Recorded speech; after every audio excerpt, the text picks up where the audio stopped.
Juan, this is prepared, and yeah, you're welcome. I'm glad that I have off-sked descent here to teach us about the Boeing. Hello, Toad. Good day, Toad McNinja. All right, so I get to use this thing now?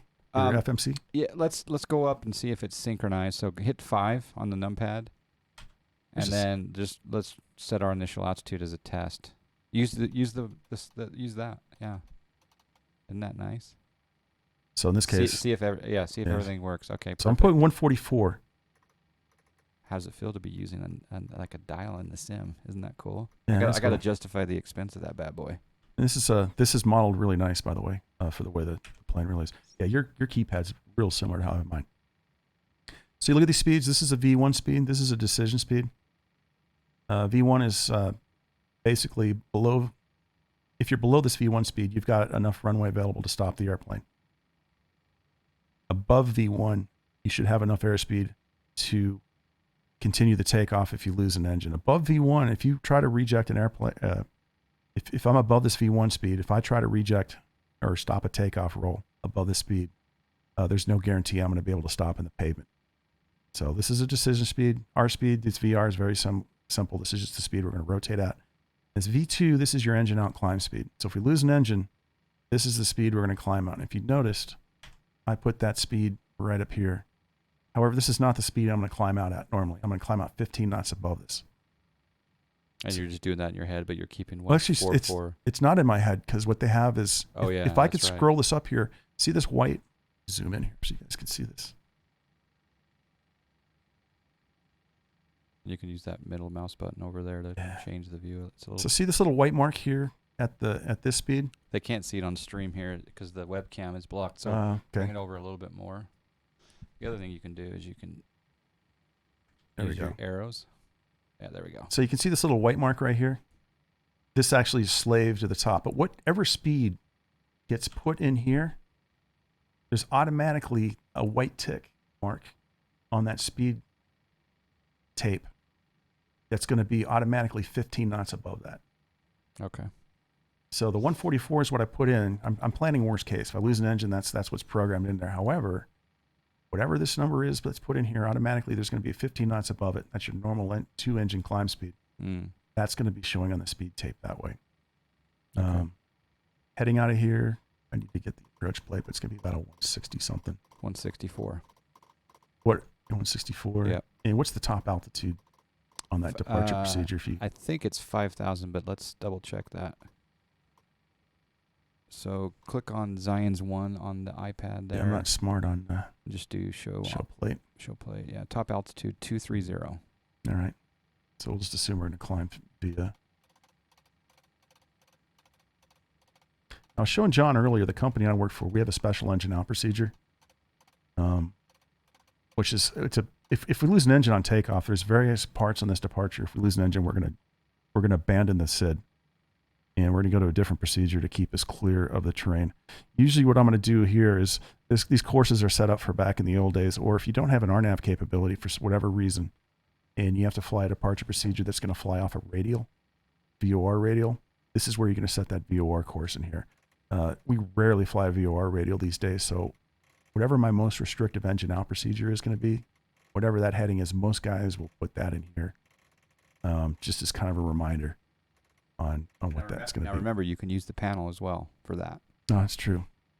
Just it's hard to break the sim habits. Yeah, but I'm just going to put runway heading in here for now. It's been a long time since I've flown slant alpha in a Boeing 737, but I have done it before. This is, he flies he's a captain of a 7.3 series, 738s. For a couple of months anyways. Yeah. All right, so we got that stuff done. By the way, everything I'm doing here that takes forever, this is 3-4 minutes in the sim, or in the real jet. So we got that programmed up. We'd have to get our clearance at this point. And so a couple other things the FO is going to do is he's going to program up the panel for the pressurization. So we're going to be flying at 34,000 feet. We'll program that here. How come you don't have a separate panel, John, for this? I should, huh? Yeah, you should. What's up with that? Power 10, Salt Lake's delivery. You are cleared to Phoenix. Zion's 1 departure, Bryce Canyon transition, then as filed. Climb via SID and squawk 4255. All right, 4255. So as soon as we get the You're squawk, supposed to read back, sir. Just we kidding. copy all. Just kidding. We copy all. Copy it all. All right, Roger. So 4255. So in the real world, as soon as we get that squawk, we're going to put that in here. Do you have a panel for this too? I don't. I should. What's up with that? Actually, I do. You can rotate this knob down to transponder, but it's so much easier just to do it here. In fact, you know what? I'm curious if this actually works. So I'm going to rotate the SciTech panel down. Yeah, it does. Oh, maybe it is easier here. Yeah, so 425. Did I say 4255? 4255, yeah. Okay, well, that does. So I do have that in here. I'm cool. Hey, Aquafunk, how you doing? Aquafunk Holistic Booty Wrap. I'm sorry I'm not doing FlyJ Sim. We had another change in the schedule of what we're doing today, so. I kind of lied to John yesterday, too. I kind of said I'm coming over here, and then I said I'm not coming. And then it changed back, so I'm happy. I got rerouted a couple times yesterday, so. So we'll have to reschedule the FlyJ Sim moments, but good to see you, Aqua. So one of the things that we do in the real world is as soon as we get this code, we're going to go ahead TARA right now. Okay. I got in an argument with someone that day. They're like, "Why are you doing that on the ground?" Well, because it won't turn on the radar. That's not weather radar, so it doesn't affect the crew. That's just radio. That's radar for traffic, right? Yeah, but not until you're airborne. Well, it actually works on the ground too. And that's the point I was getting at. So you guys may have heard several answers. If you watch my streams, you've heard me say this before. Any answer you hear about when you turn this thing on is going to be right. So because it's SOP, right? When I first, it is SOP. It also depends on the equipment you have. So when I first started flying, we didn't turn on the transponder until we took the active. Back in the late '80s, early '90s, and then even when I first started flying at my current company, for the first year or so, we didn't go to TARA until we basically kept it in standby until we went on the active. And then pretty soon it was when we went to St. Louis. St. Louis started getting after us. Said, "Hey, we want you guys to start turning that thing on when you taxi." And as they got a ground mapping radar for their low level, their low vis stuff, it started using the transponder signal to help map out where we were. And then very quickly thereafter, Seattle got it. And pretty soon it was getting kind of hard to tell. Do we turn it on or do we not turn it on? This was about 10 years ago. Some airports wanted it on the ground, some didn't. And then about a year and a half ago, now that CPLDC is coming online, as soon as we turn this thing on, there's all kinds of diagnostic data that this airplane is sending to maintenance and back to our operations center, and it uses this. So as soon as we get the code now, we turn it on right away. And the airplane, because it's a big, huge computer, is in the internet. It uses primarily to send the data back and forth through CPLDC. In this case, it's using the TCAS signal to do that. They've told us to go TARA right off the bat. So whatever you guys hear, any one of those three answers is correct. So there is no right or wrong answer. Just right now, we have CPLDC, so I heard somewhere along the lines, though, that it doesn't do the high-powered looking for other plane, radar until you get airborne. When I'm sitting at the gate right now with that thing in TRA, I can see all the planes out here, out to 40 miles. So that is radiating the ground crew then? Well, it's such a small, it's a radio signal. It's not a radar. No, with the radar, so it's not ADS-B. So I'm trying to figure out if it's this is CPLDC. Yeah. No, what I'm saying is that I thought it was detecting when it's in the sky. I thought your plane was doing a radar sweep of because not everyone's going to have a code, and your plane's going to want to see that Cessna on radar. No, radar does not do any. Our radar, I don't know what other planes have. Our radar is totally separate from this system. Okay. Our radar has no capability of mapping other airplanes. So this is just transponder. Okay. This is just transponder. I just thought TARA is like traffic alert. It's traffic alert and resolution advisory. And so I thought that the traffic alert would be based on that Cessna that's not squawking anything, but the plane will still pick it up if you have traffic advisories on. Okay, that brings up a good point. Let's talk about these different modes. Let's talk about TA only and TARA. So TA only is basically you're putting out the mode C signal. Mm-hmm. And the way this system works is it has an imaginary bubble around the airplane. It actually has two bubbles. So the system has an imaginary bubble out to the airplane. And it's just based on if the system senses these two bubbles touching, not the planes touching, but the two safety bubbles, buffer zones around them, for lack of a better term. If it senses the two bubbles touching, it's going to give us a traffic advisory. Like, I think it's like a minute out, and we're going to get a call. It's going to say traffic. And all it does is we're going to get a signal on our, and when I do the test, it'll show up a little more. The little airplane symbol here is going to go from white to yellow. And then we're going to immediately look outside and see if the guy, and 50%, maybe 80% of the time we get a traffic alert, the guy's no factor. We can see he's moving away, but because it's got that bubble around it, and that bubble's changes sizes. If the plane's moving really fast, the bubble gets bigger. We have no idea what the size of that is. Makes sense. It's just all internal stuff. So if the two bubbles of the two planes are forecasted at some point on the current heading and on the current altitude, those two buffer zones just even barely scrape each other, it's going to give us a traffic advisory. If it continues for like 15, 20 more seconds, it's going to give us, if you have the capability to have a resolution advisory, it's going to give us that. Okay, so I may... Resolution as in actual distance? Resolution is going to actually give us evasive maneuvers to take. So like climb, descend, it's going to climb, descend whatever. now. It's going to say, Okay. When I do the self-test here, you're going to hear what the alert is. It's going to put, you guys can see here on, let me zoom in here a little more. It's going to give us it's going to change our flight director, and we're going to get red bars. So if it's going to give me a climb, it's going to make this lower area, let's just say 10 degrees high. It's going to cover this all in red, and I need to sit there and pitch up to get out of the red. Okay. And this climb, it's a VSI indication, is going to be red till I pull the plane up out. If I get a descent, it's going to be the same thing. It may say do not descend. It may say maintain current altitude. It says maintain current altitude. Everything on the above like 3 degrees nose up, and everything below 3 degrees nose down is going to be red. So that's called a resolution advisory. Okay. Now, if the two planes, if the plane I'm in conflict with, if it also has a resolution advisory signal, two computers are talking to each other. And it's going to tell each other to do the opposite. It's going to tell one plane to climb, one plane to descent. Okay. So if you get a resolution advisory, so there was a really nasty accident in southern Germany, and maybe it was even northern Austria a while ago, between a Russian plane and I believe it was a German cargo plane, where they received a resolution advisory, and air traffic control doesn't know when we get these resolution advisories, but air traffic control noticed the conflict. And air traffic control gave one of the airplanes opposite instructions for what the resolution advisory gave.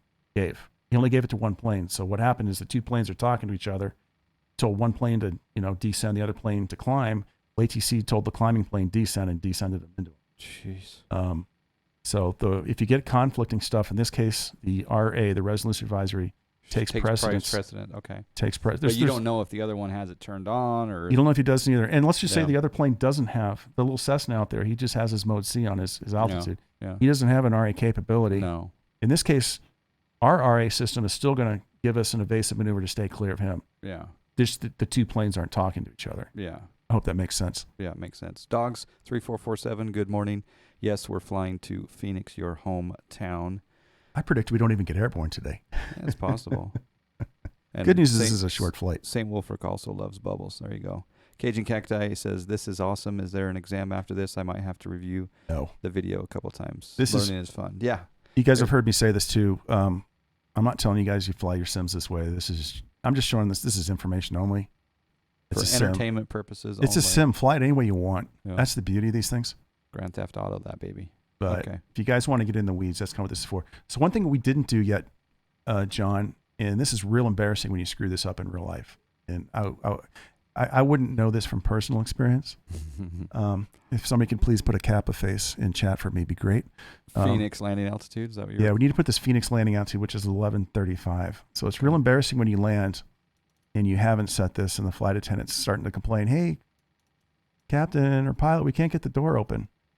Why can't we get the door open? It's like, something must be wrong with the door. As you quietly sneak over and move this switch to manual and open the outflow valve, and everybody screams because their ears pop really painfully. Yeah, I've had that happen to me once. I wouldn't know how that. I wouldn't know anything about that in real life, of course. Of course not. So, my Sunday's going well, dogs. Glad to have you here. How can You have 2 planes. I don't have the 20 it should come with. Oh, you're talking about Microsoft Flight Simulator? Yeah, go to my Discord. Maybe someone can help you out. I know there's a premium version versus the standard. And you should have more than 2 planes if you're talking about the new sim. Anyway, we got to move on here. Keep going. Is Zebo's a good, I like the Zebo. It's a good model too. Yeah. Do that. Okay, so see your mouse. So let's come over here. So one of the things the FO is going to do real quick is he's got his IF or transponder set up. I can't talk today. He's going to do a couple tests here. So we've got to do a system test. This is modeled. Speaking of the Zebo, the system test doesn't work real well like the real plane does in the PMDG. In the Zebo, he's got this thing modeled almost perfectly. So there's 2 tests you can do. We use a short test. You just do a real quick tap and release. And it's going to run through a little self-test here. Glide slope. Pull up. Wind shear. Wind shear. Wind shear. Terrain. Terrain. Pull up. Now, usually you get a smart aleck flight attendant. Usually the A flight attendant's right behind you. The door is open as people are boarding. Usually you get a smart aleck A flight attendant. They've heard this so many times they know, and they're saying it. They're saying it with it. So usually you have flight attendants. This is something that I very rarely see people do in the simulation world, and we should do it on occasion. So for those of you guys who are Zebo guys, so I see Kool-Aid Jammer. Next time you do the Zebo, there's another test you can do in this, and it's not modeled in the PMDG, but it is modeled in Zebo. If you hold this button down for 2 seconds or longer, it's going to go through a really long self-test. It takes like 2 minutes, and I don't think it's modeled in the PMDG, but it is modeled in the Zebo. Wind shear. John R72 says, "Hey, John Fly, good to see you in off-scad descent. Love it when off-scad descent is here." Me too, man. Yeah. So you notice when I did the long push that time, it still does the same test. But Kool-Aid Jammer, next time you fly the Zebo, do the short test where you push this button real quick. Then after it's done, hold it down for 2 or 3 seconds. You're going to see it's going to go through a whole little different spiel. That takes a lot longer. Rav says you have to hold it for 7 seconds, and it'll do it in here, apparently. Really? Okay. Let's try it. Real life, it's 2 seconds. 5, 6, 7, 8. Glide slope. Did you let go? Pull I did. up. Wind shear. I held it down for the 8 Wind seconds. shear. Okay. Wind shear. Terrain. Terrain. And I'm still doing the same Pull one. up. Sink rate. Now there it goes. There it goes. Pull up. Terrain. Pull up. Okay, Don't so it is sink. modeled. Thanks. Don't sink. Yeah, in the real Too world, it's low. only 2 Terrain. seconds is all you have to hold it. Too Thank low. you, Rav. Gear. I didn't know about Too that. low. Flaps. Too low. Terrain. Glide slope. Bank angle. Bank angle. Approaching minimums. Minimums. 2,500. You can usually tell a new guy 1,000. that's brand new to the 7.3 because usually you have to sit and wait through this whole thing because it takes like 2 minutes for it to go through the whole 30. thing. 20. 10. So the FO's panel. Wind shear. Wind shear. Wind shear. Too low. Terrain. Caution. Terrain. Terrain. Terrain. Pull up. Do you want to zoom in on the FO side or no?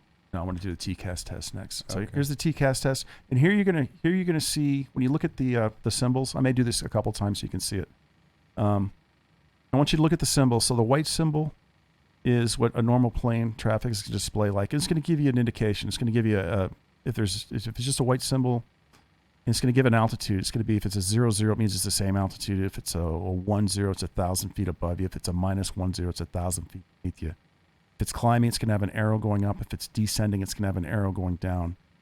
You'll see a yellow symbol. That's a traffic advisory. That's just the caution. And then the red symbol is your traffic, what a resolution advisory is. That's where you have to take evasive maneuvers. And then if you look at the flight director, you're going to see all kinds of red stuff all over there. That's just all of the flight director indications that you could possibly see. And when you get these for real, you just need to fly the little airplane symbol out of the red. So we'll go do that. This one runs a little quicker than the real plane, so I got to be real quick on the button. So you can see here's the traffic advisory. There's a plane 1,000 feet above us. There's a plane 1,000 feet beneath us. That's the RA symbol. TCAS test. Pass. And I'm going to do that again. I need to zoom in a little better. Probably better on the captain's side. If you do, if we do I'm going to do one view here. So if I go like this. Oh, yeah, that'll work. You can just zoom in with that button over there. This one here. Yeah, like Which button did you hit here? that's 5. That's 5. Okay. Yeah. So I'll go 5 and then zoom in. So what I want you guys to look at this time now is I want you to look at the HSI. And I want you to look at all the red stuff in the flight directors. Problem is I got to be real fast in these buttons. So here you go. Test. 5. Zoom. So here's like all your different flight director indications. You're only going to get one. Like this climb could be way up in here. Pass. So that's the test on that. So that's pretty much all of the FO's tests. A couple other things the FO is going to test is he's going to test his oxygen system right here. So he's got an oxygen mask here. He's also going to test his instruments. So we're going to tune in an ILS frequency, and we're going to do a self-test. Do an ILS, you got to set a course and stuff in here. I'm not going to run through that. And then we're also going to do a VOR test, make sure that works as well. Those are kind of the biggies for the FO's test. Oh, the other thing the FO is going to do is he's going to do a fire warning test, but I will do that as we get through the captain test. Yes, Johnny, you want to cover? Oh, no, keep going, yeah. Yeah, that whole testing, I think Aquafunkalistic Booty Wap is correct. We should have a remix song for that whole testing process, for sure. All right, so now we're getting ready to do a captain's pre-flight. John's been fortunate; he's actually got to do this in real life once. Yep. So big thing on the captain's side again. I'm going to check the oxygen on my side. One of the other big things you want to do too is you want to come up and check the oxygen up here. You got 2 oxygen systems. This is the crew oxygen system. This is a bottle of liquid oxygen. It's kept in the nose of the airplane, and depending on how much pressure is on this determines how many people I can have up in the cockpit. So I need to have a minimum of 600 pounds in order to fly for like 6 hours, and that's just 2 pilots. And then with a jump seater, you need how much? With the jump seater, if I have more than 6, I can have a jump seater, but until I get from 600 pounds to 1,000 pounds, I'm limited to the number of jump seaters and how long we can fly. Oh, you can have 2 jump seaters? Yeah, There's we have enough 2 jump seaters. This Ouch. plane's not modeled with 2 jump seats, but some of the planes do have 2 Okay. jump seats. Once you're over 1,000 pounds, you can have 4. You can have 4 people up here. By the way, 4 people up here is not comfortable. If there's a second jump seater, the FO is flying because I have to move my seat so far forward that I really can't work the rudders. So if you want to see where the jump seat is, you guys is that just an assumption that the FO is going to fly if you have 4? no, some guys will. Or you'll just say, hey, can you fly? I just say we Even can though fly. it might not be your leg? Some guys will struggle through it. It's a personal preference of mine. No. So jump seats right here. It's a pain in the butt to set up. Sim, it goes up real easy.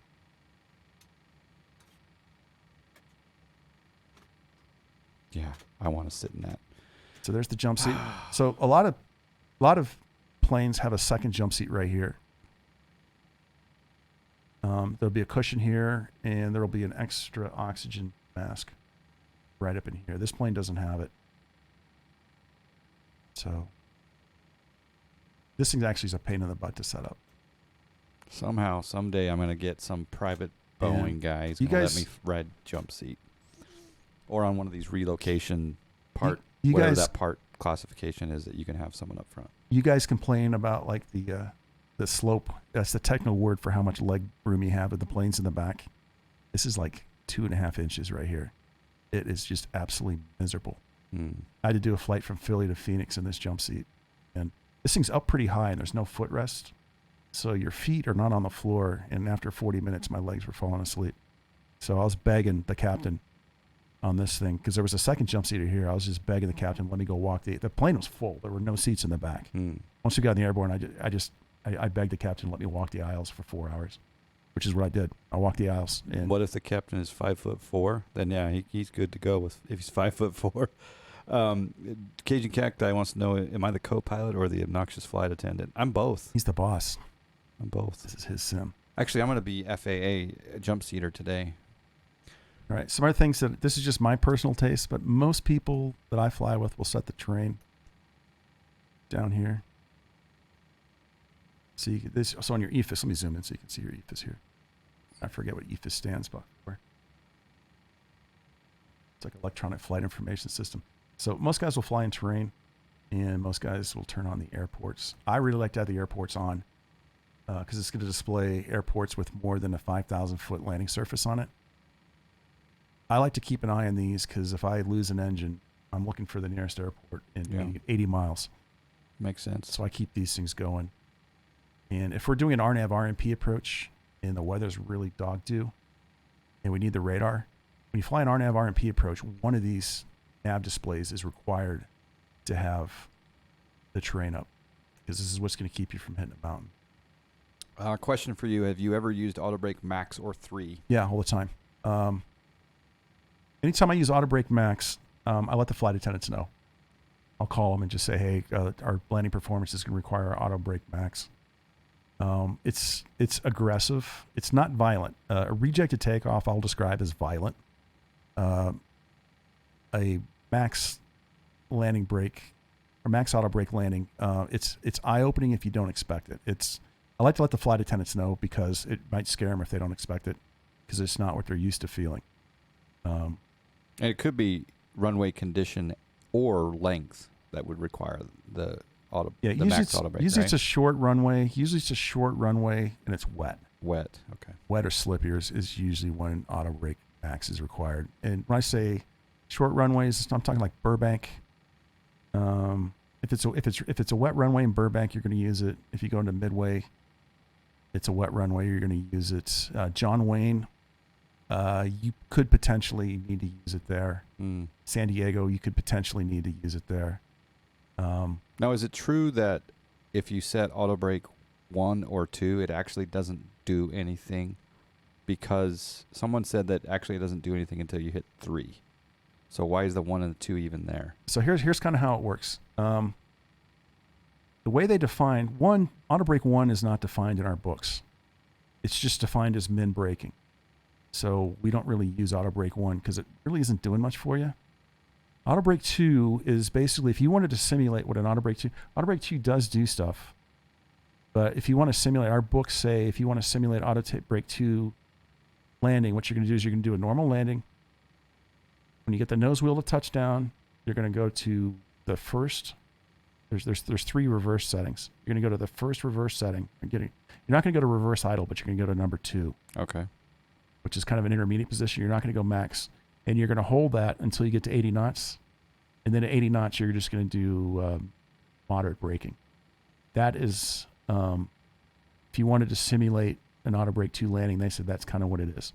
If you want to simulate auto brake 3 landing, is as soon as the nose gear touches down, you're doing moderate braking.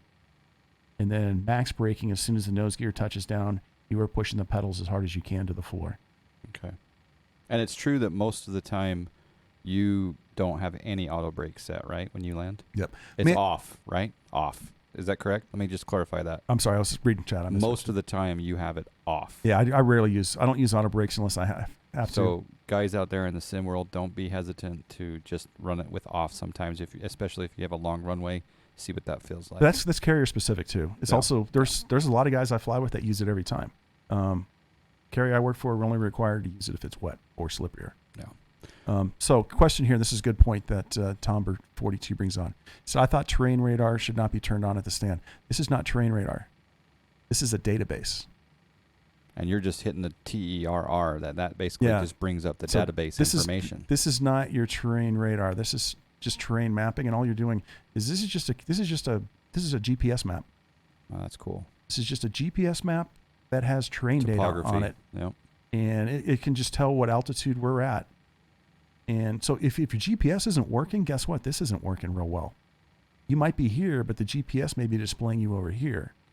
So this is really only works when the GPS or the INS, when the INS is working, it's fine as well. So no, this is just a map.